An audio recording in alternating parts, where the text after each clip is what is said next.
Got an order in this week for a set of custom humbuckers. I make a lot of custom humbuckers these days. They've become pretty popular. There's nothing fancy on this one. They're pretty much straight up Gibson type copies with a few little twists that I'm going to add to it to make it my own. So the first thing we got to do is wind up the coils. You'll get to see my brand new winder, first time I'm using it. Alright, let's wind up a custom humbucker. This is my newest winder. It's based on a Shop Fox lathe, small wood lathe.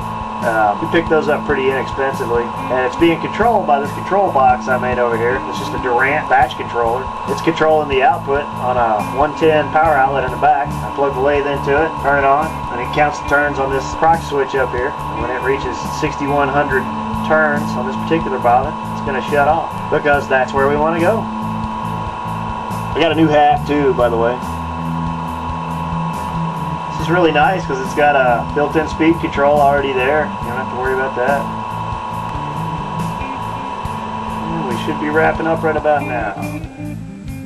There we go. How slick is that?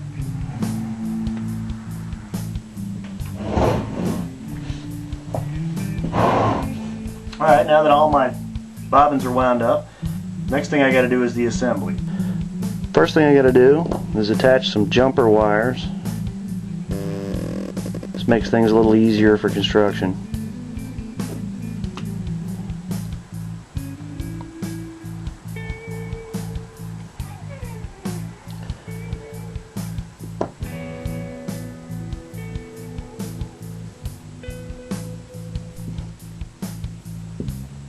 This particular type of wire is a solderable type of insulation on it, so we don't have to bother with any sanding or stripping of the insulation off of the wire. We can just go ahead and start soldering. So, make sure the iron's good and hot. Tin the lead out a little bit.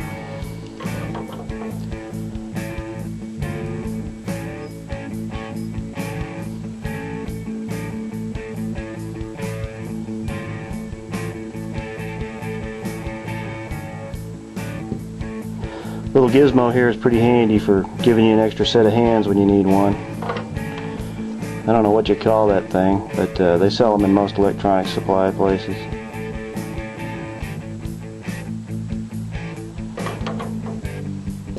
Alright, that's 2 connections. Now let's go ahead and check the solder joints just to make sure they went through. See that.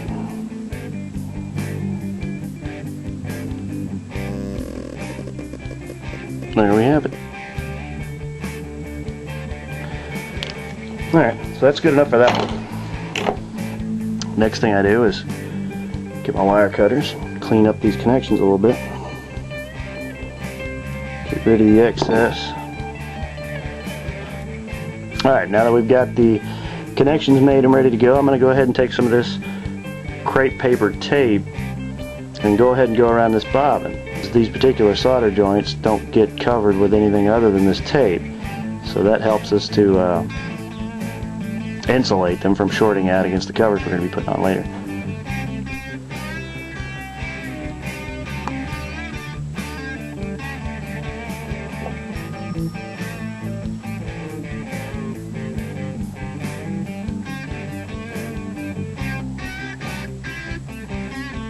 That looks good from my house. You'll notice that these coils are slightly mismatched. That's actually intentional. Slightly mismatching the coils on a humbucker seems to give it just a little bit more dynamic range. I don't really know why that is, and I won't theorize here. But it does seem to work. The mismatching is not great enough that it screws up the hum canceling effect. You still have a hum canceling ability as long as you stay within, say, maybe 25 to 30%. Seems to work pretty good. Alright, there we have our 2 bobbins, zebra bobbins, ready to go. The next thing I want to do is attach my 4-wire lead to my base plate. Base plate needs to be grounded. Try and cut down on noise. We're doing everything we can to try and cut down on noise. I'll start by getting a little solder there on my base plate.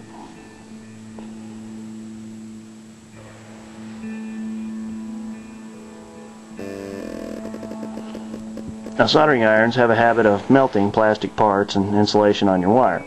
So I want to try and make as many of these connections as I can before I get my plastic parts on there. So if I heat up my base plate, I don't end up melting everything I just worked so hard on. My fingers are very tough. They can take a lot of heat these days. Next I'm going to run my lead where I want it to go. Alright, so there we have that.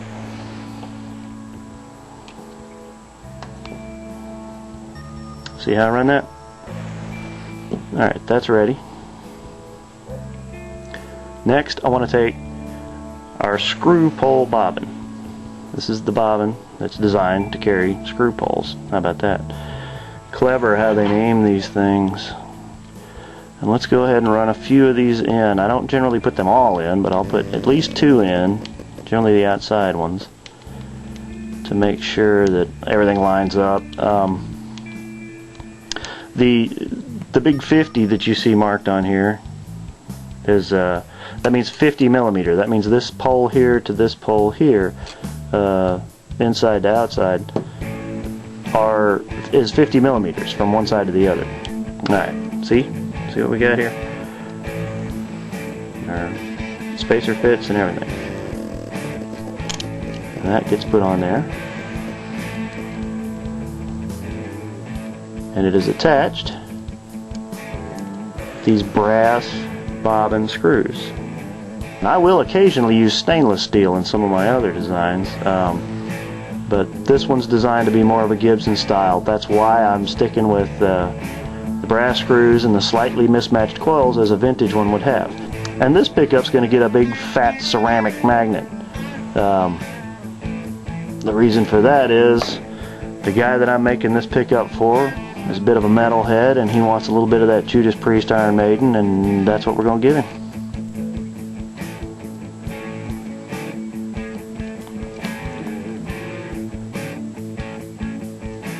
Alright, that's going together well.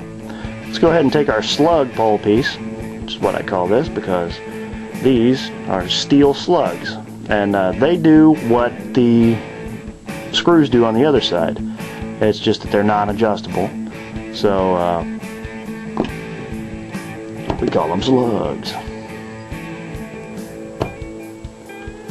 This mat that I use is a piece of silicone out of I think I got that at Bed Bath & Beyond, and it does a marvelous job. Epoxy that I use on some projects, when I spill it, it doesn't stick. Nice stuff.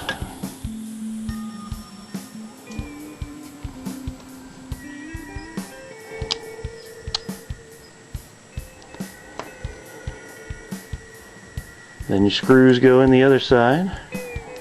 Alright, the next thing we got to do is make 100 connections here. Key to any good solder joint is a good mechanical connection.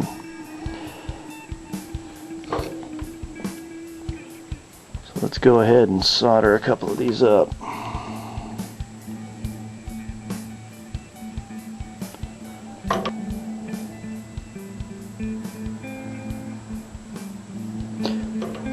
Be sure you don't keep your soldering iron on a piece of wire too long, or it'll start melting the insulation off, and then you've got problems with shorting.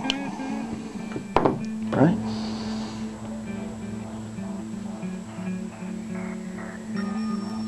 Now, what do I do with this big ball of wire, you might ask? How do I get it out of the way? I gotta clean that up. That looks like crap, right?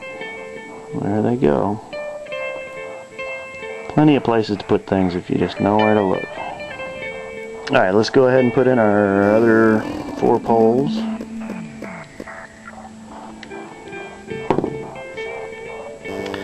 That looks like a zebra humbucker, doesn't it? Alright, so here's one of my standard Gibson style chrome covers. These covers get soldered onto the pickup.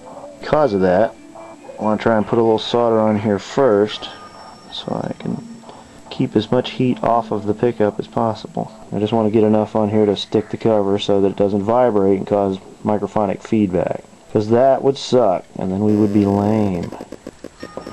Same idea. High heat and move fast. That's what I want to do. In doing this, critical to make sure you don't end up cutting your wires into. Throwing a little solder back there.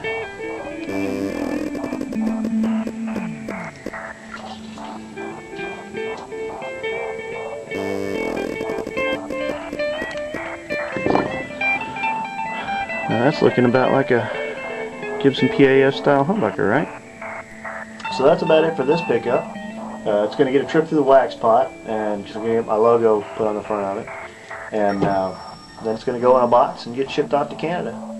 That does it for now. Talk to you next time.